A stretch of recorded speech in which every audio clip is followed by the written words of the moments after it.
Bienvenidos y bienvenidas a México Histórico, el canal donde hablamos de la historia de México. En esta ocasión, tenemos el gusto de presentarles información concerniente al periodo histórico conocido como la Decena Trágica. La Decena Trágica es el nombre que se le ha dado al lapso de 10 días en el que llegó a su culminación el acoso permanente del que fue objeto el gobierno legítimo de Francisco I. Madero.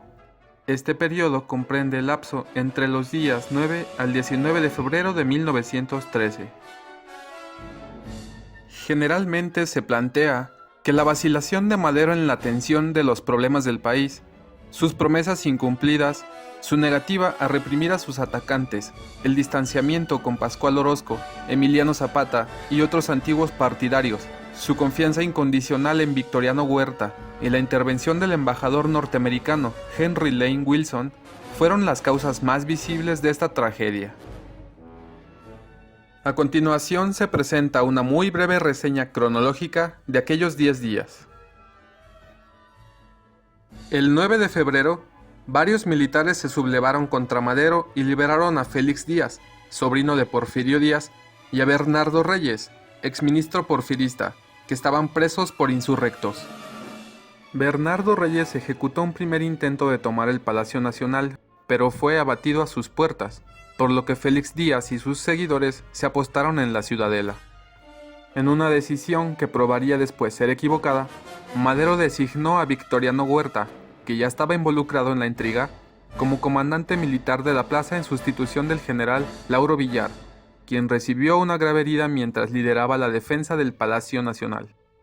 En estos primeros combates hubo cientos de víctimas, siendo la gran mayoría de ellas civiles. El día 10 de febrero, Félix Díaz y un agente de Huerta llegaron a acuerdos para continuar con la revuelta. Madero intentó nombrar a Felipe Ángeles como jefe de la plaza, pero el ministro de Guerra impuso a Huerta.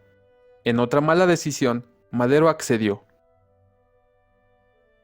El 11 de febrero, Félix y Huerta se reunieron en una casa de la colonia Juárez. Ese mismo día, el embajador estadounidense Henry Lane Wilson visitó al presidente de la República, le expresó sus simpatías por Félix Díaz y lo amenazó con la intervención militar en caso de que se causara cualquier daño a sus connacionales. El 12 de febrero se suspendió la energía eléctrica en la ciudad. Huerta, que había sido nombrado jefe de la plaza, realizó ataques deliberadamente fallidos para no causar daño a las fuerzas de Félix Díaz que continuaban amagando a las fuerzas leales a Madero. Con esto se deseaba demostrar que el gobierno de Madero era incapaz de frenar la sublevación. El día 13 de febrero, los cañones de los golpistas destrozaron la Puerta Mariana del Palacio Nacional.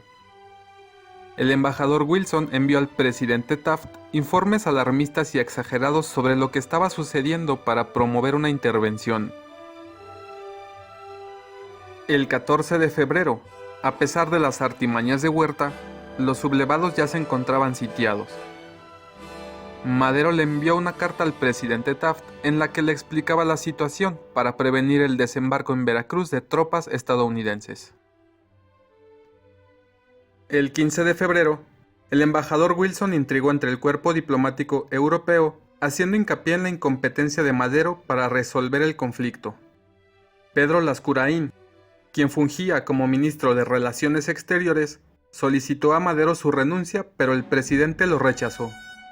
Posteriormente, Madero tomó otra decisión errónea y permitió a Huerta designar a su cómplice Aureliano Blanquet como jefe del resguardo del Palacio Nacional. Para el 16 de febrero se pactó un armisticio por 24 horas, pero los rebeldes lo violaron. Madero le reclamó a Huerta entonces su inefectividad. A pesar de que ya había sido advertido por varios de sus colaboradores de que Huerta estaba pactando con los insurrectos, Madero le ratificó su confianza al traidor. El 17 de febrero, Gustavo Adolfo Madero, hermano del presidente, habiendo comprobado la traición de Huerta, con pistola en mano lo detuvo y lo acusó ante Madero. Huerta negó la traición y le prometió al presidente que en 24 horas detendría a los rebeldes. Madero volvió a confiar en él y lo liberó. El 18 de febrero Huerta se desenmascaró y se puso al frente de la sublevación. Después, ordenó a Aureliano Blanquet que tomara el Palacio Nacional. El presidente Madero y el vicepresidente Pino Suárez fueron aprehendidos mientras Huerta le tendía una trampa a Gustavo Madero en el restaurante Gambrinus donde ambos comían. Allí lo detuvo y lo entregó a Manuel Mondragón. Poco después, una horda de 90 o 100 esbirros se burló del hermano del presidente, lo insultó y lo torturó. Uno de apellido Melgarejo le sacó el único ojo que tenía con una bayoneta y finalmente lo masacraron con marrazos, espadas y puñales. Su cuerpo destrozado recibió además la descarga de decenas de fusiles. El 19 de febrero, el embajador Wilson convocó a parte del cuerpo diplomático y recibió a los golpistas. En esa reunión se redactó el Pacto de la Embajada, en el que se desconoció al gobierno de Madero y se estableció un gobierno provisional al mando de Victoriano Huerta. Allí se dieron también por terminadas las acciones bélicas. Madero fue obligado a presentar su renuncia y solicitó garantías para salir del país con su familia.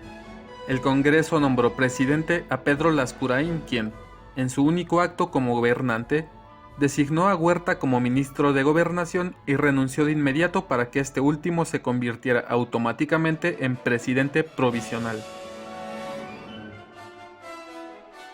Y así terminó oficialmente la decena trágica, pero no los problemas de Madero, sus familiares, amigos y partidarios. El 20 de febrero Madero y Pino Suárez permanecían detenidos en Palacio Nacional en espera de ser llevados al tren que los conduciría a Veracruz para embarcarse hacia Cuba.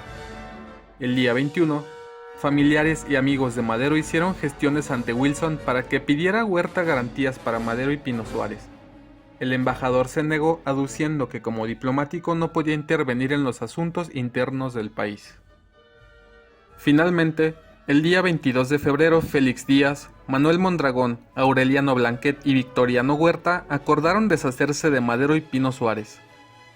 Ya dormidos, los dos presos fueron despertados y se les informó que serían trasladados a la penitenciaría, a donde se les trasladó en automóviles separados. Cuando llegaron a Lecumberri, Francisco Cárdenas ordenó a Madero que bajara del coche y lo mató disparándole en la cabeza. Pino Suárez intentó huir, pero fue herido y rematado por Rafael Pimienta. Para simular un asalto, se hicieron disparos contra los vehículos. Momentos después, Huerta declaró en una conferencia de prensa que la escolta que conducía a Madero y Pino Suárez había sido asaltada por una turba enfurecida y que se realizaría una investigación para esclarecer los hechos.